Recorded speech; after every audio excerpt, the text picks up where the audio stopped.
En esta semana, la Secretaría de Salud Federal, con el titular David Ketsenovich, pues daba a conocer cómo se tenía el panorama del avance del sarampión en el país. Incluso se hablaba de que se reconocen que ya está presente en varias regiones del país. Y por ello le invitamos esta tarde y le agradezco que me tome la llamada el doctor Daniel Acosta Díaz de León, coordinador del IMSS Bienestar en San Luis Potosí, a quien le damos la bienvenida. ¿Cómo le va, doctor?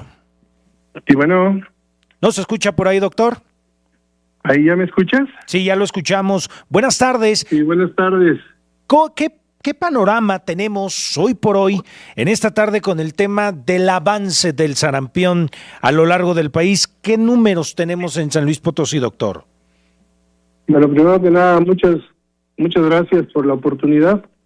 El problema del sarampión es un problema real en el país, donde, como todos ustedes saben, los estados del norte, principalmente Chihuahua, han tenido brotes importantes, pero actualmente se ha identificado en 30 estados de la República y de estos en 233 municipios. En San Luis Potosí, a este año, al 13 de enero, tenemos 10 casos confirmados. En la actualidad en el estado. Ningún paciente se encuentra hospitalizado, solamente un niño estuvo un par de días, y se han activado las campañas de vacunación con una buena respuesta, y tenemos vacunas disponibles específicamente para el sarampión en lo que respecta a IMSS Bienestar. Es más o menos el panorama que tenemos. Nos decía 10 casos en lo que se lleva de esta primera quincena de enero. ¿Con cuántos casos se cerró 2025, doctor? Nosotros confirmados, el IMSS Bienestar, tuvimos 2 casos en el 2025, y más o menos fue el mismo patrón de personas migrantes de otros estados que vienen a trabajar en algunas áreas de la economía, y es donde se han detectado esos casos. Los grupos más afectados son niños de 1 a 4 años y adultos jóvenes entre 25 y 29 años. Más o menos es el comportamiento de estos casos que tenemos. Ahora, doctor, ayúdenos a entender un poco el cómo se está dando este brote cuando el epicentro ocurrió en Chihuahua en su momento, y luego se fue expandiendo a lo largo del país. Luego Chiapas se volvió otro de los momentos que tenía de brotes. Ahora, ¿por qué estamos viendo esta expansión a lo largo del país? ¿Qué es lo que ustedes han encontrado, doctor? Mira, el único factor identificado es la migración de trabajadores. Inicialmente decíamos que eran trabajadores agrícolas, y muchos de los casos detectados vienen del estado de Chiapas, con antecedente de haber estado en algún estado como es Chihuahua, aunque no es el único.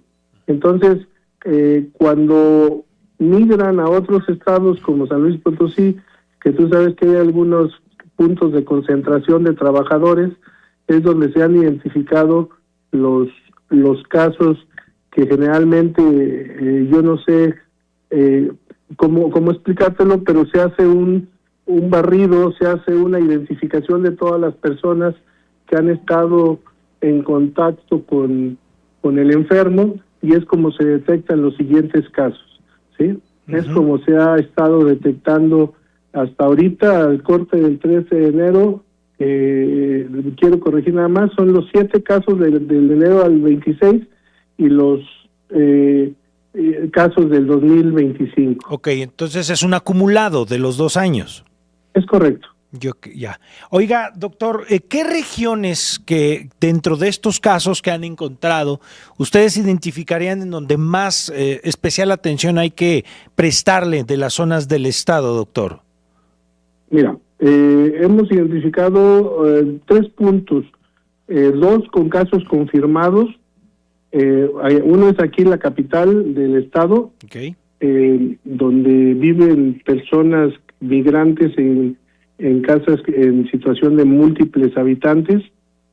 el otro ha sido el Real de 14 y uno que no está confirmado en San Martín, Chalchicuautla. Es más o menos la distribución que tenemos.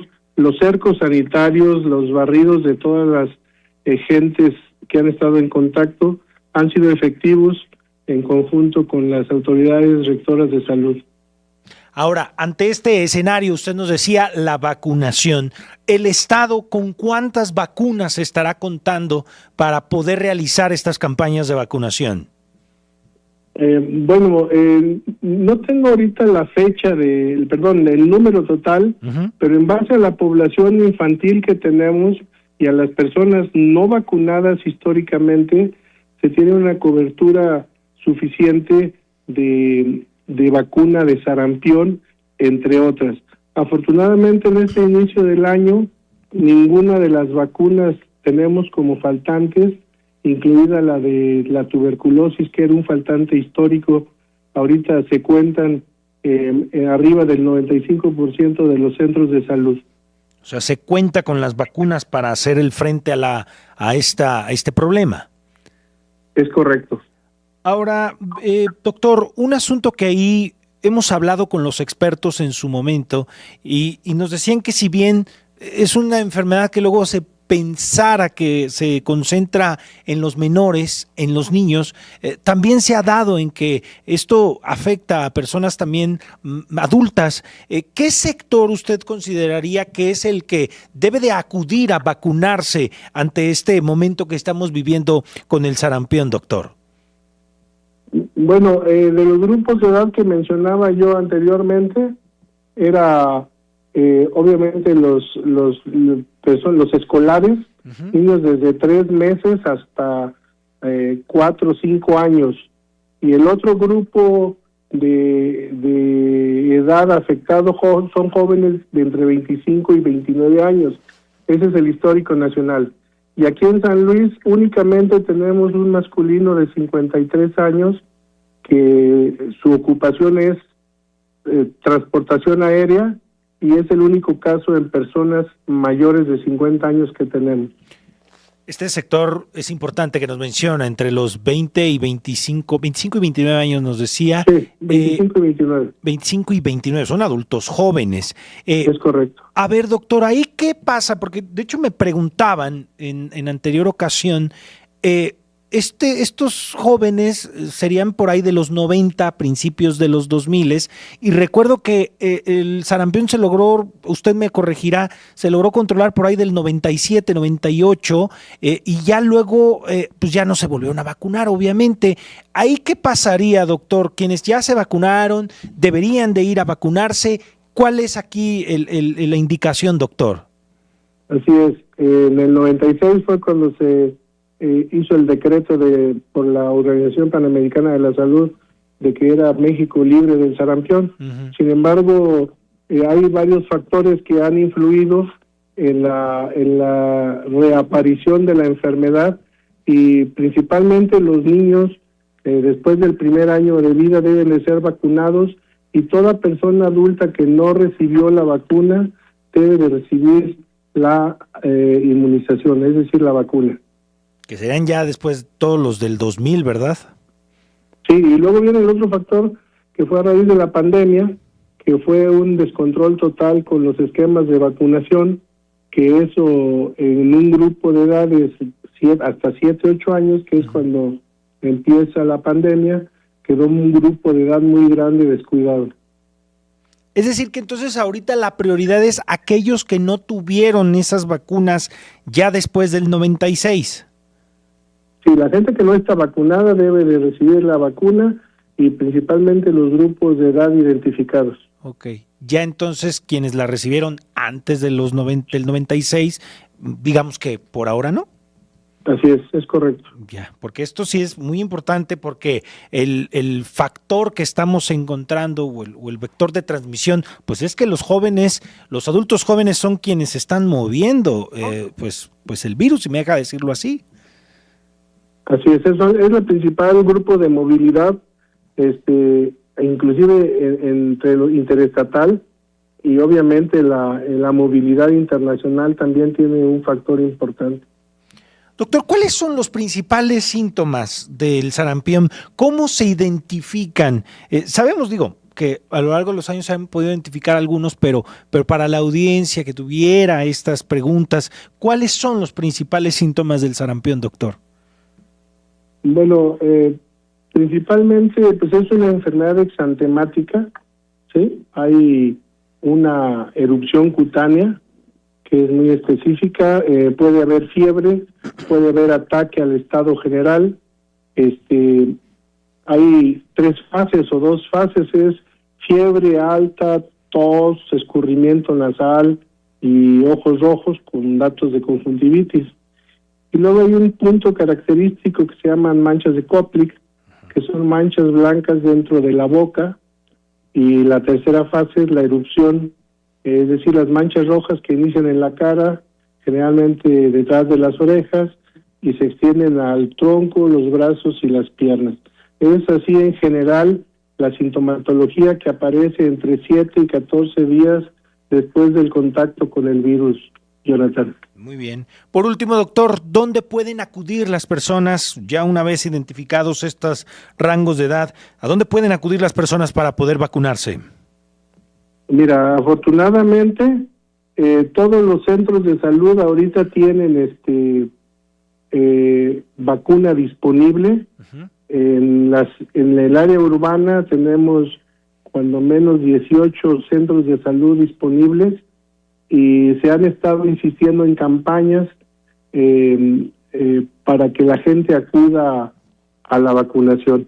Y ya tengo el dato de la número de vacunas disponibles para Ajá. menores. A ver. Tenemos 190,000 vacunas disponibles y SR, que es vacuna para adultos y embarazadas, es 34,700 vacunas disponibles. Muy bien, pues con estos números nos quedamos, doctor. Yo le agradezco mucho la oportunidad de poder ayudar al auditorio a entender cómo hoy por hoy nos encontramos en el sarampión, una enfermedad que ya habíamos superado, como lo recordaba usted, a principios por ahí del 96, y bueno, desafortunadamente volvió a regresar a lo largo de estos últimos años. Yo le pediría que sigamos al habla y si nos lo permite, para seguir informando al auditorio. Que tenga buena tarde. Gracias, con mucho gusto lo que se ofrezca, Jonathan. Que esté muy bien. Es el doctor Daniel Acosta Díaz de León con nosotros. Él es coordinador del IMSS Bienestar en San Luis Potosí. Con estos números, 10 casos tenemos hasta este momento en San Luis Potosí, pero ojo, en la zona centro han encontrado casos, en zona de Real de 14 y también nos dijo San Martín Chalchicuautla. Ahí esos 3 zonas, ¿no?, en diferentes latitudes del estado, y bueno, pues es importante no perderlo de vista. Hay vacunas, eso es lo importante para los niños, pero también adultos jóvenes de entre 25 y 29 años. Toda esa generación que ya no les tocó la vacuna del sarampión. A ver usted, señor productor, ¿sí le tocó o no? Usted que es muy jovenazo, sí la tiene, ¿verdad? A usted ni le pregunto, señor productor, a usted y yo ya nos la pusieron, ¿no? Pues somos de los 90s, pero vayan, de verdad, vayan todos estos chavos, que ya también nos lo había recordado el doctor Malaquías López, el catedrático de la Facultad de la UNAM, nos decía: los chavos son los que están moviendo el virus y son los primeros que deben de irse a vacunar, ¿no? Todos aquellos después de los 90, 96, 90, 98, 99 y principios del 2000, que es toda esta generación que está como jóvenes adultos, 25 a 29 años, tómenlo en cuenta, no lo pierdan el dato.